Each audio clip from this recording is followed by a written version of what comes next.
Okay, good morning, everybody. Thank you for joining us today. I'm happy to introduce our guest speaker, Kenzie Moore. She's a CanScribe graduate. She graduated in 2020. So, Kenzie, thank you for joining us and welcome.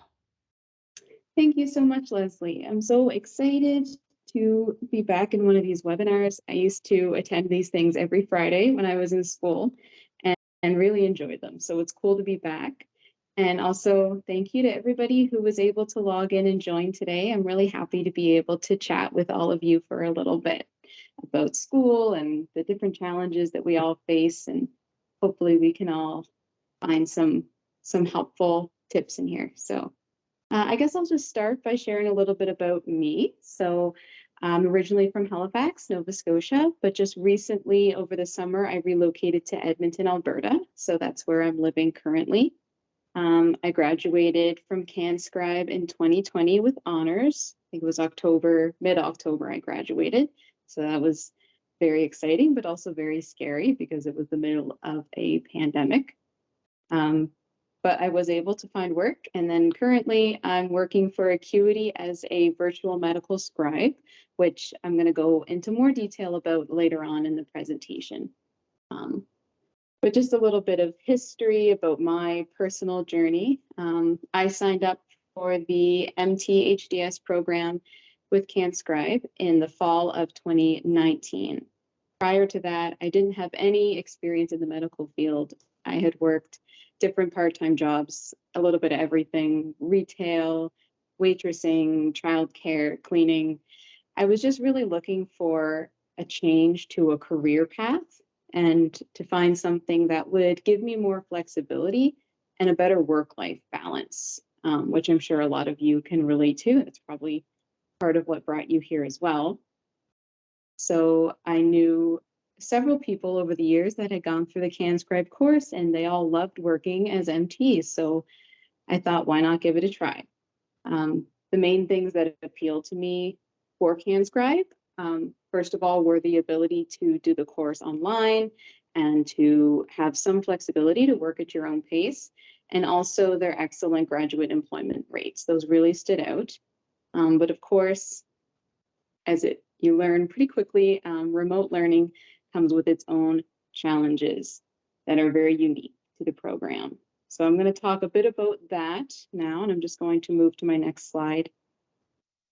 Hopefully that works. Yeah, okay. So the two biggest challenges that I found were scheduling and burnout, just feeling overwhelmed. So I'd like to talk a bit about what I found helpful to work through these throughout the course.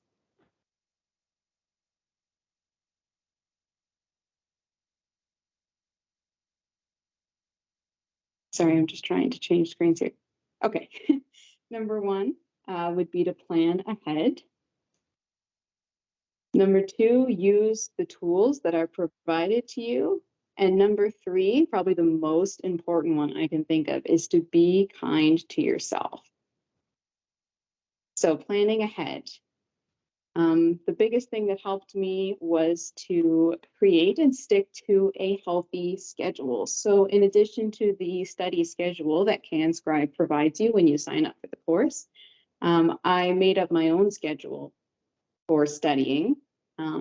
This included days that I would focus on schoolwork, deadlines for where I wanted to be by the end of each week, and then also each month. So that allowed me to have some flexibility so that throughout the week and throughout the month, I could have these flex days. If something came up, or maybe something took a little bit longer than initially expected, a certain unit was giving me trouble, I had that flexibility to spend a little bit of extra time on it without having to worry about getting behind. So it's very important to have a schedule, but also to make that schedule work for you and to allow room for unexpected things that might come along. You could get the flu, or you could be dealing with a sick child, or anything could happen.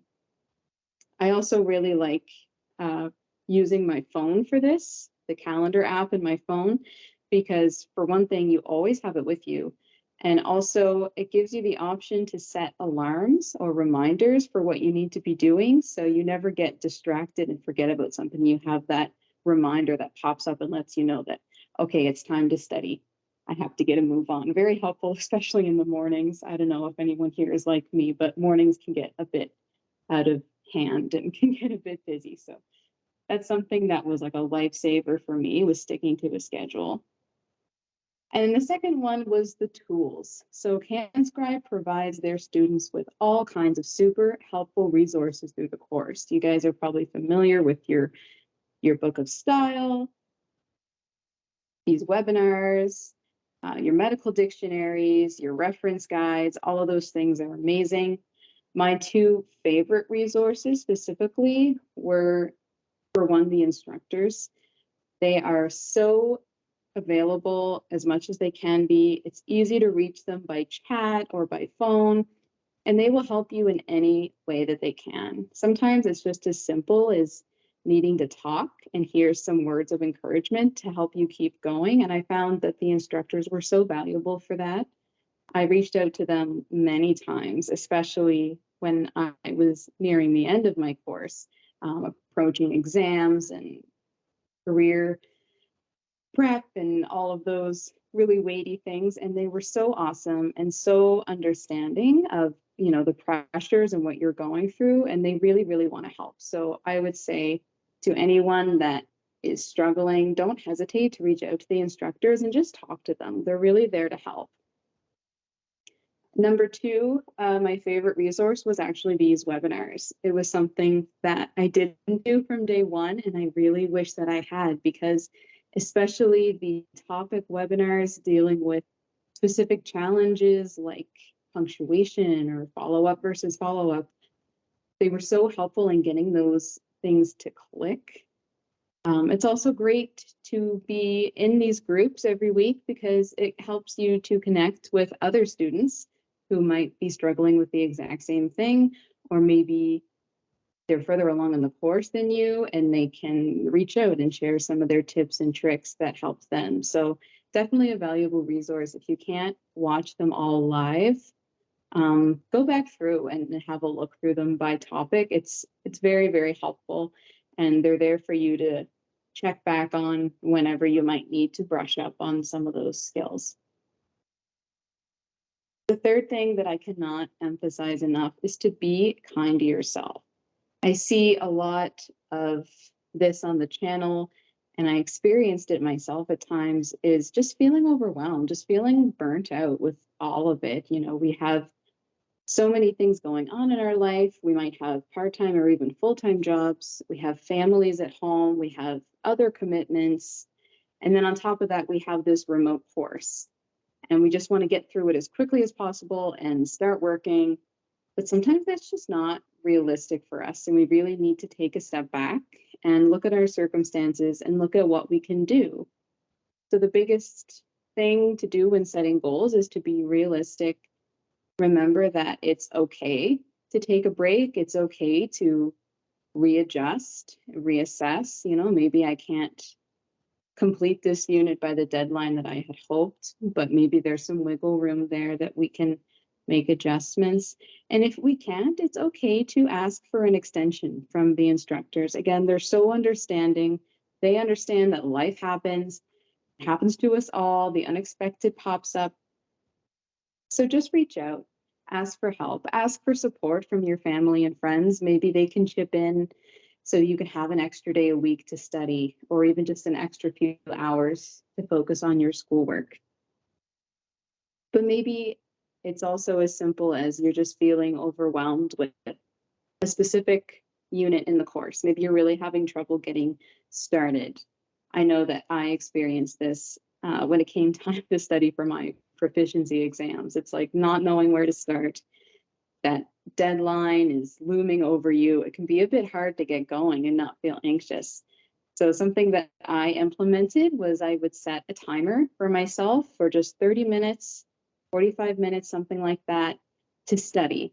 And then as soon as the timer went off, I would walk away from the computer, do something relaxing, get a snack, go for a walk, whatever made me feel more calm. and then come back and study if I felt like I could do another 30 minutes or so. That really helped me to focus and to avoid getting stuck, because you don't have this huge pile of work in front of you. You know that you're just going to chip away at it a little bit at a time.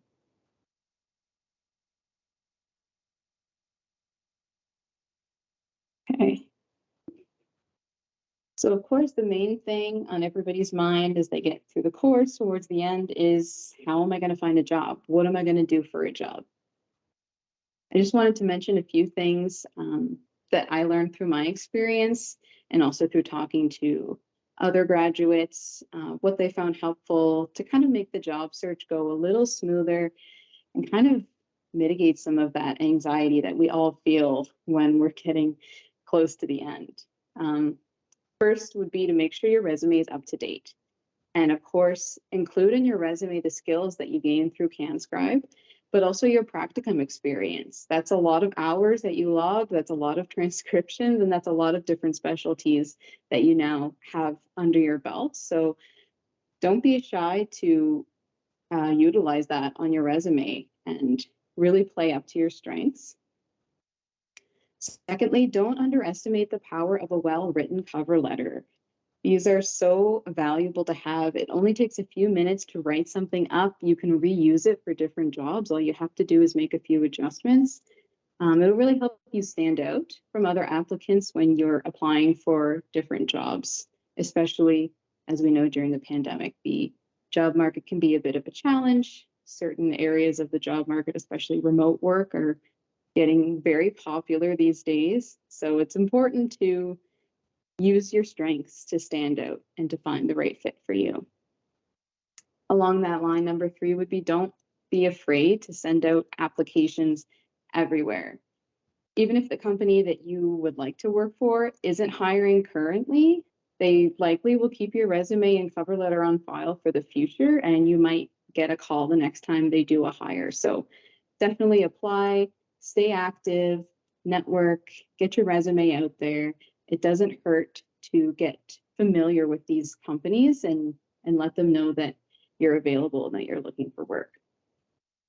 And lastly, I would encourage people to widen their search beyond medical transcription. There are a lot of jobs that MTs are qualified for outside of the transcription field. For example, I know of scribes who graduated and ended up working in administrative roles in different clinics, in legal transcription. There are a lot of different opportunities out there. So don't get discouraged if you can't find an MT job right away. Widen your search, look for everything. And again, don't be afraid to apply. You just never know if you might find the right fit for you. So going through the course, you're probably familiar with the 2 most popular, I'll say, career paths upon graduating. Those are medical transcription and then virtual scribing. Of course, you're not limited to these. Like I just said, there are tons of other job opportunities that really play well into your medical transcription skill set that you gain throughout the course. But these are definitely the most popular options. And these are jobs that companies like Acuity are always looking for more people. And CanScribe graduates fall very well into that category of what they're looking for. So what is the difference? I don't know if anybody here has heard of medical scribing and is wondering, what is that? Isn't that the same as transcription? I felt the same way. I didn't know what it was before I looked into it. But there are quite a few differences. And I'll just go over this slide quickly. So with medical transcription, you do have the option to work from home or in a clinic or outpatient setting. Most often, this work, if not done in a private hospital or clinic, is going to be self-employment or subcontract work where you would likely get paid based on your productivity. But that structure varies a lot from company to company and from position to position. So you have to find what works best for you. A benefit of being self-employed, of course, is flexible hours and even the opportunity to adjust your schedule to whatever suits you. Some companies allow you to do that, and that's great for those who have children at home or have a really busy schedule and want to be able to make work around that. And of course, depending on your pay structure, you have the option to make more money based on the amount of transcription that you're outputting throughout your work hours. So that's a nice incentive to work hard and to get better at your job, because the better you get at your job, the more money you're going to make.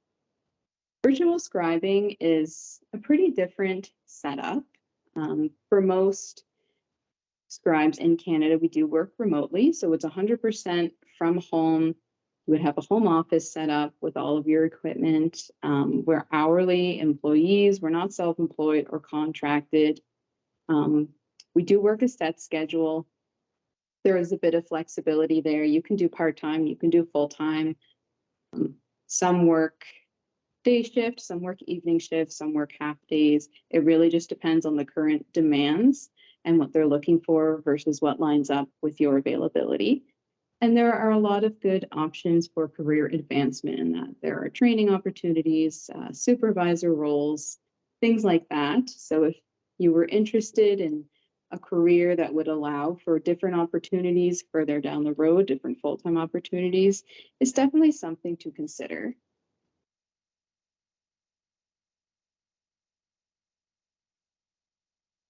So what is a medical scribe exactly? I just talked about how the structure goes and how the hours go, but what do we do? So a scribe is like a virtual assistant. We focus on the note, the medical documentation, while the provider is doing the exam and the visit with the patient. As you can see in the picture, we're connected to a little audio device. We're off in our home office doing our thing. The doctor does his thing. And then afterward, we discuss it and make sure that all the documentation is correct. So a few things that the scribe is doing while the doctor is seeing the patient would be writing a SOAP note, reviewing and updating the patient's chart to make sure that everything is reviewed and is correct, entering orders such as prescriptions for the provider to review later and send through to the pharmacy. And we do some basic billing, so visit diagnosis, procedure codes, anything like that that needs to be billed for the insurance company. We would start that process so that it's documented to the visit. The biggest difference likely between transcription work and scribe work is that we're often not taking word for word dictation. So instead, we are definitely typing, and a typing speed is very valuable, but we're not taking dictation. We're instead using extensive knowledge of medical terminology and specialty knowledge to write the note according to the provider's preferences. And they have the opportunity to review that later and make changes before that goes through to the EMR system for others to view. So that is the biggest difference, I would say. This slide I thought was kind of cute, and it just summarizes a day in the life of a scribe. So you can see in the first picture before the exam, the nurses or medical assistants who are in the office with the doctor are rooming the patient. They will likely update their history into the EMR system. They can also review and update any medications. They can add their blood pressure, other vitals, things like that. Scribes can also do that, but of course we can't take their blood pressure. So generally a nurse would do this as they're rooming the patient. Then, of course, we're connected remotely through our HIPAA compliant workspace. There's an audio connection, there's no video. So we can hear what's going on as the physician enters the exam room. We can hear what's going on as they discuss the situation with the patient. We would listen and we would type up what is happening, what is being said, what's the plan for the patient, enter any relevant codes that need to be entered for the diagnoses or procedures that need to be done. And then we would go over any other details of the physical exam or the plan following the visit. And this gives the doctor the freedom to not have to be on the computer while they're seeing the patient. They don't have to be entering all of this.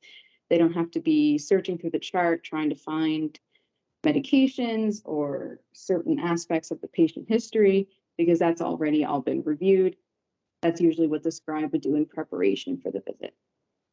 And then at the end of the day, or sometimes at the end of the visit, if it's not a really busy day, the doctor will review the charts with the scribe, make any edits or changes.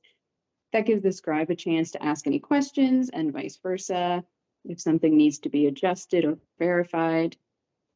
And then they will sign off on the notes so that those are all verified and released into the EMR. A virtual scribe can also write referral letters or, as it says, perform other tasks within the EMR. That could be updating medical histories. That could be updating the patient's primary care team or their pharmacy, things like that, that the doctors often do not have time to do during the clinic day. So that's the real value of having a scribe. It saves the doctors a lot of time, and it saves them having to go and do dictation of their day later on after they're finished clinic hours. So that is pretty much all that I had prepared to share with you guys today. But now if you wanted to ask any questions, or Leslie, if you had anything that you wanted to discuss or ask, go ahead. Well, thank you for that, Kenzie. That was great, some really great information. I did make up a few questions here. So students, you can type your questions in the chat, and I'm not sure if Kenzie can see the chat, but can read them off for her. First of all, I had a couple questions, Kenzie. I'll start it off and give somebody a chance to type in a question. Did you ever have a use for a text expander when you're scribing? There definitely would be opportunities to use a text expander. That's a really good question. I don't currently use one because the EMR program that we use at my placement anyways, has a lot of those features built in. So there are shortcuts to different medical terms, also different phrases. So they're sort of built into the program so you can get used to using them that way. But I do personally love text expanders, and when I was doing MT work, I used them all the time. Okay, good to know. Okay, so there's not a question yet. So, how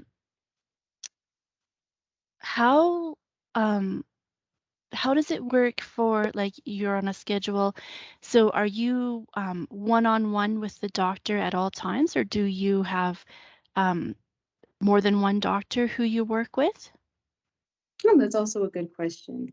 So it can vary depending on the scribe schedule and the provider schedule. I currently only have one provider that I work with 3 days a week, and that's the schedule that I chose. It's part-time. I was previously full-time, and at that time I had 2 different providers, but you would be with the same provider throughout the entire clinic day, which is typically 8 to 5 in whatever time zone that you would be in. But like I said, there are half days as well. So it is just the 2 of you connected via audio, and you can hear what's going on their end, the nurses, the medical assistants, maybe residents, and of course the patient. Okay. Anne is asking, as a virtual scribe, is there a template format to follow for vitals and meds, etc.? Yeah, so the nice thing about working in an EMR is there are lots of templates, and you also have the freedom to build your own.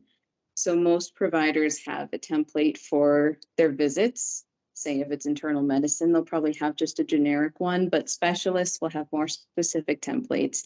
And that will give you an idea of what you need to have ready for the visit, such as vitals or lab results, etc. As far as entering prescriptions or orders, they're all within the system. So it's more of a search and click, and then you would fill it out as to the provider's instructions, and then you would sign off on it. But you can make a favorite list, for example, so that everything would be ready for you once the providers finish the visit. Okay. So, oh, Anne says thank you for that. Oh, no problem. Lucianne is asking, how many hours do you work per week on average? Currently, I'm part-time, so it's about 30 hours a week between those 3 days. It varies, of course, depending on how long your lunch is, one day of clinic, or if clinic runs late. But like I said, typically everyone works like an 8 to 5, roughly, and it usually is an hour-long lunch break. So if you were part-time, I think the minimum is 20 hours, and full-time, the maximum is 40 hours. Great.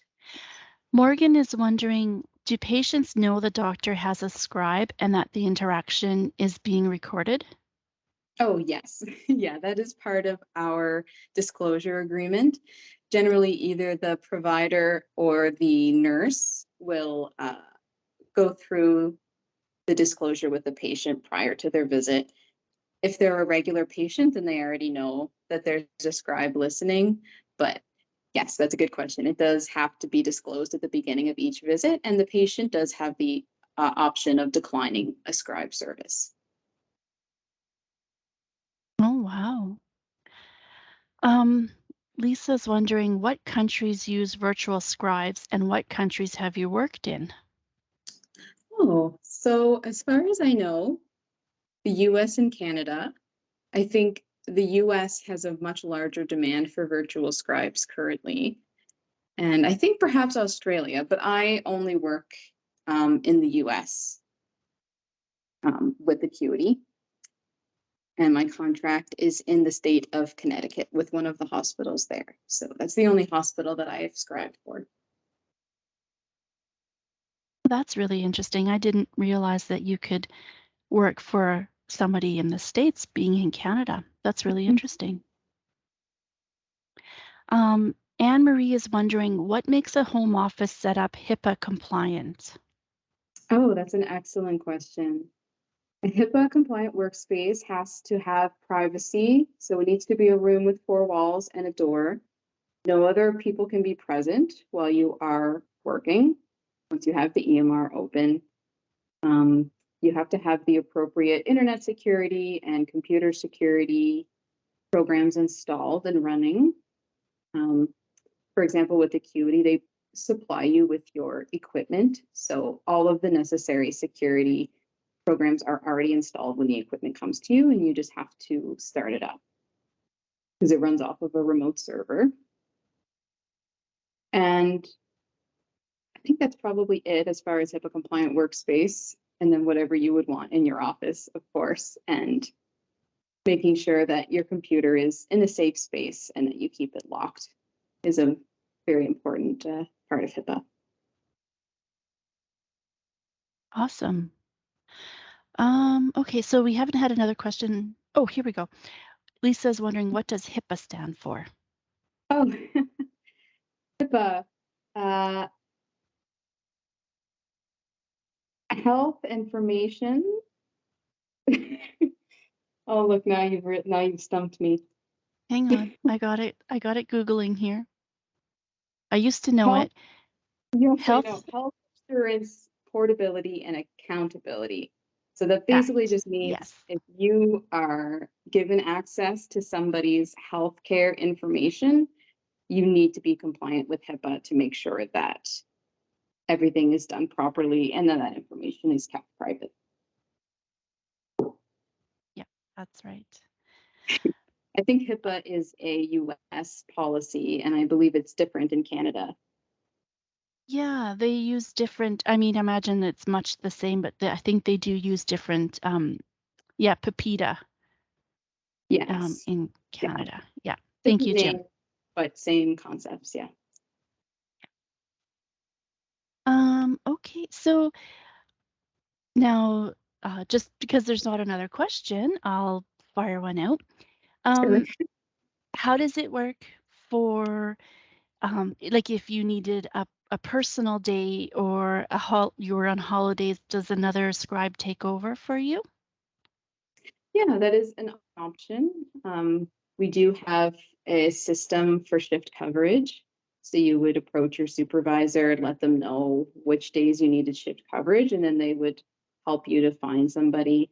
Or if you know somebody who has an opposite schedule to yours, you could ask them and then have that approved by the supervisors. And there is a provision for sick days as well if an emergency comes up. Great. Anne is Mhm. wondering how long it took you to find employment after graduation. So I actually was very fortunate that I got a placement during my practicum. So originally I did MT work straight out of practicum for a couple of months. And then I stumbled upon virtual scribing and I decided to do the training for that just because I wanted something with a little more hours and a little bit of a better schedule. And at the time, those who were graduating at the beginning of COVID understand that there wasn't a lot of MT work floating around. So the hours and availability were a little bit limited. Um, but I think from what I've heard from other scribes currently and within the channel that things are returning to normal and that the COVID scramble is no longer as much of a concern as it was a few years ago. So that's definitely good. That's reassuring. Um, oh, I had a question, but oh, how long did the training take for you to be a scribe? The scribe training, if it's still the same as when I did it, is about 6 weeks of paid training. And that works out to part-time, I think, like 20, perhaps 25 or 30 hours a week. I would have to double check on that. But yeah, it did not take long at all. That's great. That's great. Mhm. Um, I'm just, did we have, I hope I didn't miss anybody's questions here. Yeah, and Morgan says paid training, that's great. Yeah, yeah, certainly is, especially when you're out of school and you just want to start working and making money. Yes, exactly. Tanya's wondering, do you have scheduled team meetings or one-on-one with your supervisor? We don't have scheduled meeting during training. Sorry, I should say during training. Absolutely, you're going to be working very closely with your supervisors and your team trainers. Once you're working with your provider, the supervisors are available to you by email or instant chat or phone or text if you needed to get a hold of them right away. So you get to know them pretty well. And if you need anything, of course, they're right there. Perfect.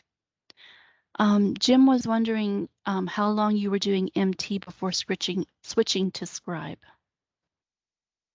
I believe it was only about 3 months, maybe from October when I graduated until the end of the year. Wow. Anne's wondering, did you feel the course prepared you for the real world? That's a good question. I think the course has some very valuable um, resources for getting you prepared for that. Specifically, the part of the course that prepares you for your practicum, doing the resume and cover letter and the practice interview was super helpful because I'm a very nervous interviewer. So that was nice to get some feedback on that and to get prepared. And I will say, being a CanScribe graduate is certainly a benefit if you're going to go into any job that requires good medical terminology, because it's really the only course that digs so deeply into the medical terminology. I have friends, for instance, that work in doctors' offices and clinics, but they do not have the same knowledge of terminology as somebody who took the MT course might have. And that's definitely a benefit. when you're working with documentation because it allows you to double check whether things are accurate because you would know the difference as opposed to having to have the provider or the physician you're working with check it. So I think there's some very, very unique things about CanScribe that definitely help you in the medical field as you move forward. Awesome. Lisa's wondering if there was a reason why you switched to Virtual Scribe. From transcription, it Hmm. was really just the hours and the reliable schedule. Um, like I said, at the time with COVID, hospitals were working limited hours and so were clinics. So the amount of workloads being doled out to scribes were being cut back. And especially for a new scribe, there was not a whole lot of work available. And it also depended on your schedule and the hours that you were able to work. So this was something going for virtual scribing at the time was something that had dependable hours with a dependable paycheck. And as you know, with COVID, that was a valuable thing. So there were a lot of Absolutely. factors for sure. I enjoyed both jobs, and I enjoyed the flexibility that came with MT work. That kind of answers the next question that Morgan was asking, if you preferred MT or scribing. Oh, yeah, I would say it's hard to compare them, yeah, because they are so different. But I enjoy anything to do with healthcare, so I enjoyed both. What I like about scribing, I will say specifically, is feeling like you're a part of the team as you're working with the patient and feeling like you're a bit more involved in the care. So even though you're at home in your office and you're thousands of miles away, it's almost like being right in a clinic because you can hear everything that's going on around the provider. So it's kind of a fun experience, especially if you wanted to eventually work in a clinic or outpatient setting. It would be a good practice for that. Good. Jim's wondering, if you're taking notes in an examination and something happens that you miss a few words or an important item, how do you handle that? Do you interrupt them or ask afterwards? Yeah, good question. So we would likely wait until the visit was over and ask. There is also an option within the audio system that we use because it is a secure encrypted audio. There's an option to play back the conversation. So either one of those are an option. It really depends on how busy your day is, how busy your provider is, and whether they have the time. But typically for my provider, who is very sweet and very easygoing, I would just quickly ask him to repeat the exam as he's leaving the room.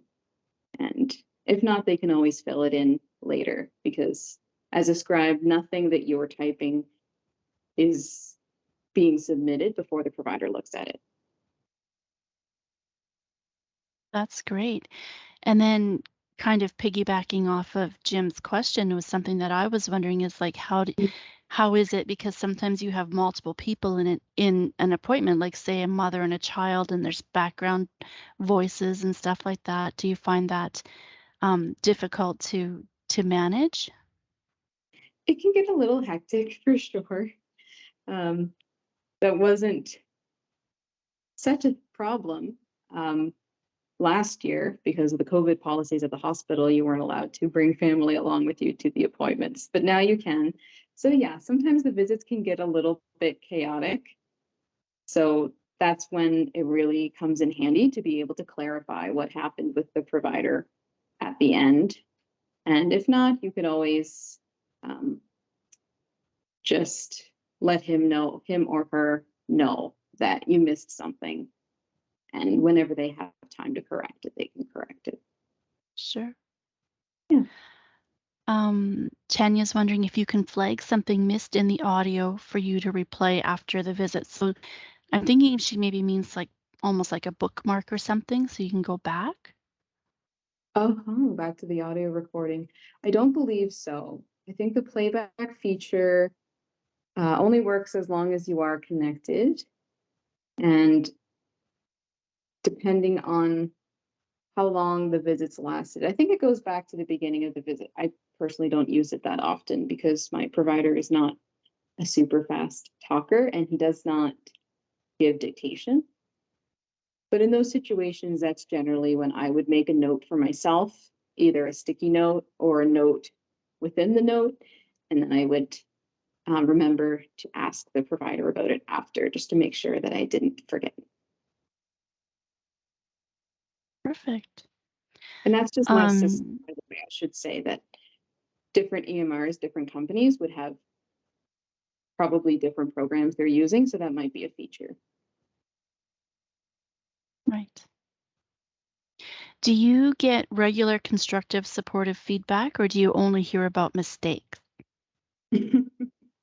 No, the providers are very good about that for the most part. They're pretty communicative and they will let you know um, what they appreciate and what they maybe don't appreciate so much. But outside of that, we have regular check-ins with the team leads and with the performance coaches, is what we call them at Acuity.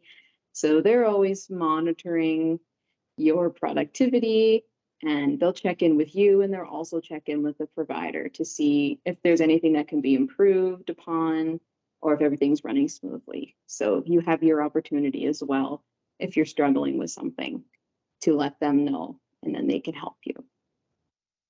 Well, that sounds wonderful. Um, and Lisa's curious if you get paid in US dollars. Oh, I do not, because Acuity operates out of the US and Canada. So I just work for the Canadian side of the company, but my contract is in the US. Right. Do you have time to build into your day to go back and check audio or to finish off reports, like check your grammar, punctuation, spelling?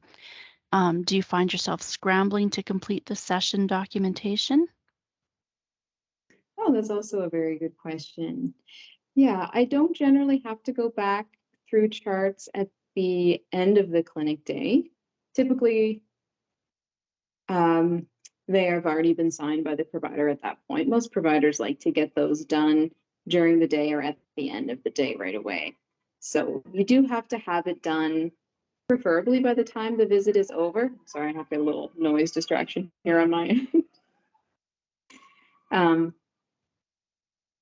but to be scrambling to finish something is pretty rare because, as I said, you're not taking word for word dictation. You're just summarizing what's happening in medical terminology. And you're working with a template. So that gives you a good basis to start with.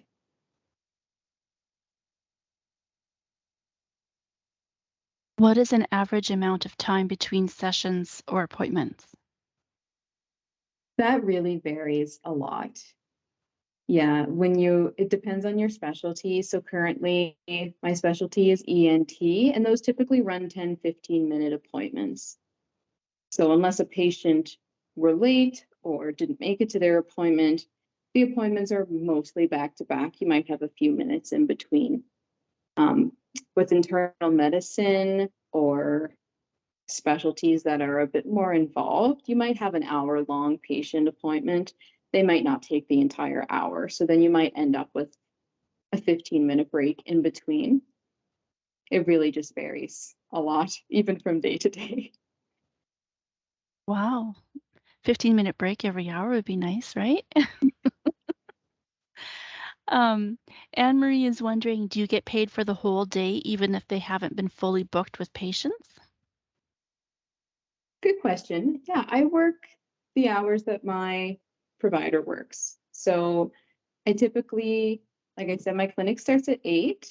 I clock in usually 15 minutes ahead of time just so I can get everything ready and make sure that there hasn't been like an add-on patient or a change to the schedule. And then I would clock out when they leave for the day. So if they end up having to leave early for some reason, or if the patient cancels, then we typically clock out. And then if something were to come up later, you could clock back in. Okay. Jim says, thank you for your answers. I had never heard of medical transcribing before today, and I'm interested in pursuing it after graduation. Oh, that's awesome. Certainly, yes, let us know. We're always looking for more Um, scripts. Anne says providers must be so grateful for this service, not having to dictate at the end of the day. Yes, I think that is the nicest part about being a scribe is knowing that um, you're helping out your provider, and they're very, very appreciative. I know have heard remarks from providers that before they had a scribe, they were spending hours and hours in the evenings and on weekends finishing all of their notes, and now they can just go home at the end of the day and not worry about it. So it's definitely something that they appreciate.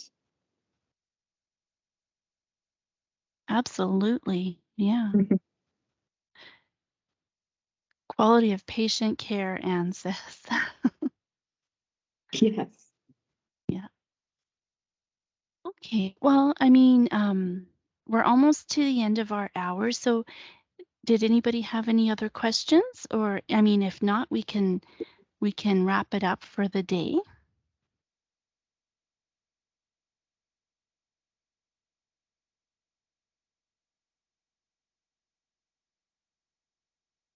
Okay. Oh, Jim's we got a few more. wondering, Yeah. in your studies, what would you consider something to focus on to pursue scribing? Hmm.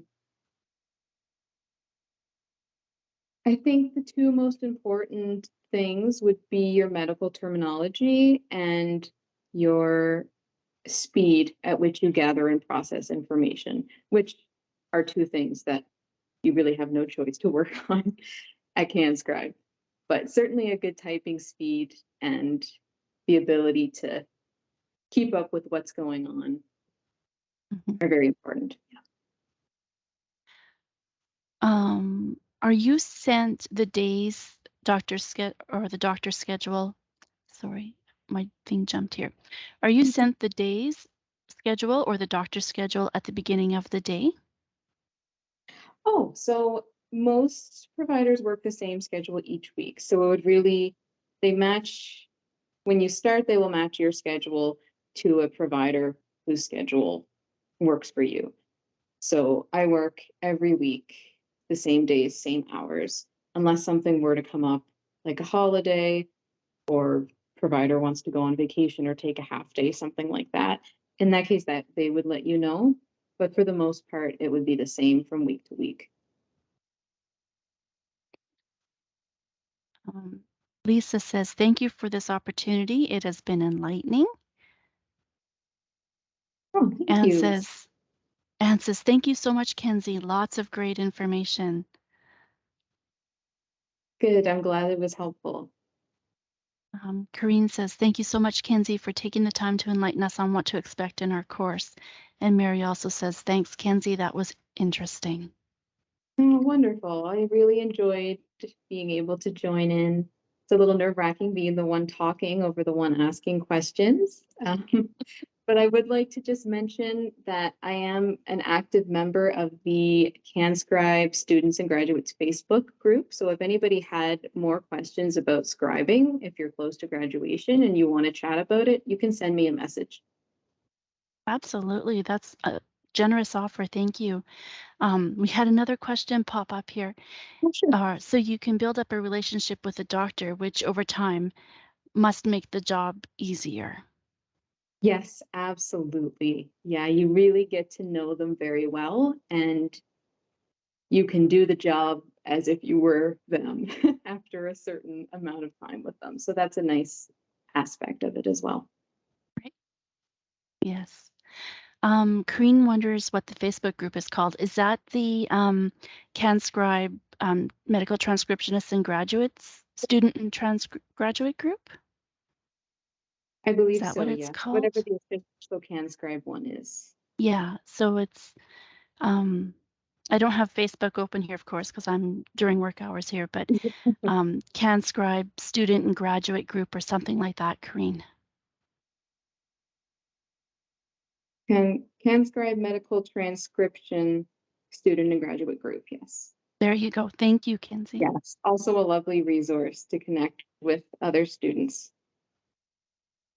Yes, absolutely.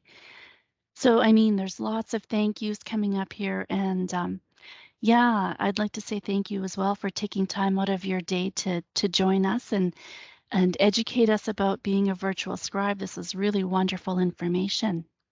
Oh, of course. I'm very honored to be able to chat with you, and I wish everyone the very best in their course and through their graduation. And I hope that today provided you with some useful resources and tips that you can take back with you. Absolutely. Yes, absolutely. Okay, I'm just going to stop the recording here.